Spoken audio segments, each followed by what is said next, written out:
माननीय मंत्री जी जायसवाल साहब से हम अनुरोध करते हैं कि आप इन दोनों नेताओं के खिलाफ आप अपना बयान दीजिए और इन लोगों को कहिए कि सीमांचल ऐसा इलाका नहीं है। आपके प्रति हम लोगों की बहुत मोहब्बत है।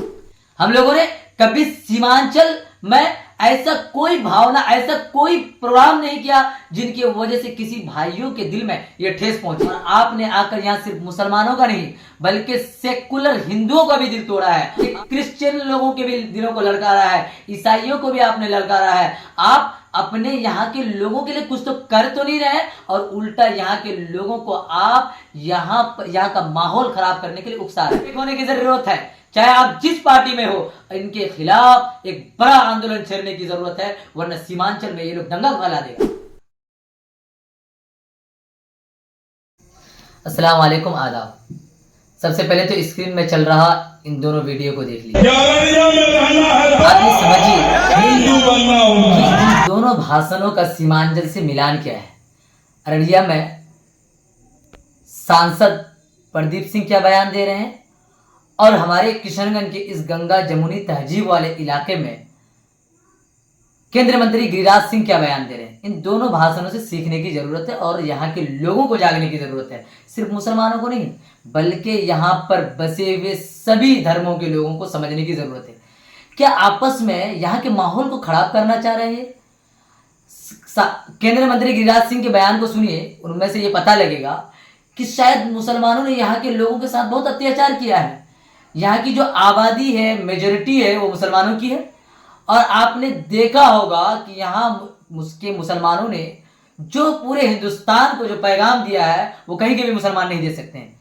कभी यहाँ को छोटा पाकिस्तान कह देना, कभी यहाँ और कोई बात कह देना, और अब की बार हद से पार जो बातें केंद्रीय मंत्री गिरिराज सिंह ने और प्रदीप सिंह ने कही है, उन दोनों बातों को सुन के ये पता चलता है कि ये चाहते क्या हैं। इधर केंद्रीय मंत्री गिरिराज सिंह कहते हैं कि हर घर में तलवार रखिए, त्रिशूल रखिए। अब सिखा क्या रहे भाई? बच्चों के हाथों में किताब नहीं पकड़ा रहे हैं, अब टीनेजर को क्या सिखा रहे हैं कि आप तलवार रखिए साथ में लेकर। आपने तलवार का प्रचार कर दिया, तो ये तो सभी धर्मों के लोग करेंगे। और हम ये कह रहे हैं कि सभी धर्मों के लोगों को ये पालन करना चाहिए कि आप अपने सुरक्षा के लिए जो भी चीजें घर में रखना होगा वो रखिए। लेकिन उधर हमारे बगल में ही सांसद है महोदय, और वो कह रहे हैं कि अररिया में रहना है तो हिंदू होना पड़ेगा। ये कहाँ का नियम है? लॉ एंड ऑर्डर आप बनाते हैं, आप ही उसको तोड़वाते हैं। क्या इन दोनों भाषणों से लॉ एंड ऑर्डर सही रहेगा? यहाँ के लॉ एंड ऑर्डर में कोई ये नहीं आया। यहाँ के एसपी साहब, यहाँ के खास करके सांसद अररिया के, और अररिया और किशनगंज के एसपी साहब क्या कर रहे हैं भाई? जिला प्रशासन क्या कर रही है?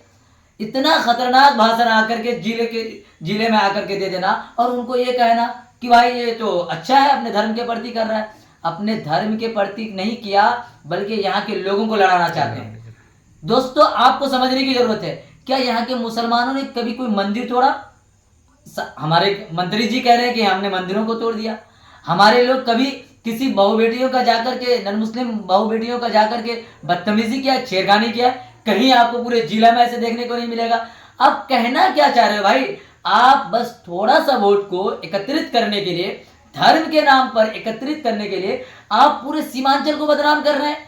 सीमांचल के मुसलमानों को आप घुसपैठ कह रहे हैं। अब तो यहाँ पर कोई बात ही नहीं रही। आपने डायरेक्ट कहा अगर आपको कोई आदमी, कोई मुसलमान एक थप्पड़ मारे तो 100 थप्पड़ मारेंगे। कहने का मतलब क्या है? आप कहना क्या चाह रहे हो कि आप घुस करके घर में जाकर के मारना चाह रहे हो? तो आपने जो कहा है इन पर आप दोनों लोगों को माफी मांगने की जरूरत है, वरना सीमांचल के हर एक नौजवान रोडों पर उतर करके आप दोनों का विरोध करेगा।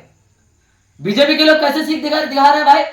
हमारे यहां से दिलीप जायसवाल साहब बीजेपी का आदमी है और हमारे यहाँ के सभी जनप्रतिनिधि उनको एक होकर एमएलसी बनाते हैं।